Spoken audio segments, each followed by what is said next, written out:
হুজুর গেছে গা? গেছে। যাক, ভালোই হয়েছে।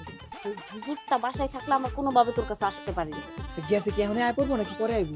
আরে না, কইয়া গেছে আসরের নামাজ শেষ কইরা তারপরে আইবো।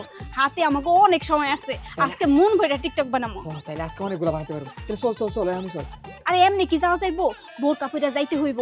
তা নাইলে এমনি যদি দেখে মসজিদের ইমামের বউ বেপরদা ভাবে চলাফেরা করে রাস্তা দিয়া, আবার বিচার দিব হুজুরে। এই আজকে টিকটক বানাইতে কই যাবি? সামু হইছে গিয়া আমগো ওই যে বাগানটা আছে না, ওই বাগানের ওই জায়গায় যাম। ওই জায়গায় বেশি মানুষ থাকে। এই এই না না না, মাথা খারাপ। ওই বাগানের ওদিক দিয়ে তো ও মসজিদে যায়, আসা যাওয়া করে। ওইটা তো রাস্তা। না না, ওইখানে আমি যাব না। আরে ওইখানে কোনো সমস্যা নাই, ওইখানে তো মানুষজন যায়ই না। হ্যাঁ, খুব অল্প মানুষ যায়। আজকে যাইবো না, আজকে ওই জায়গায় চল। সত্যি কইতাছিস তো? হ্যাঁ। সত্যি বলতেছি। যা যা, তাড়াতাড়ি গিয়া বুরকা নিয়ে আই। যাইতাছি। আজকে অনেক সুন্দর সুন্দর টিকটক বানাবো। কমপক্ষে 80টা বানাবো। আরে 100টা বানাবো। 100 টাকা বেশি হয়ে যাবে, সময় নাই এমনি। হইতাছে না কেন? হুজুরের বউ হয়ে কি যে একটা মুশকিলে পড়ছি। চল চল চল। যাইতে যাইতে পড়ে যাও, চল চল চল।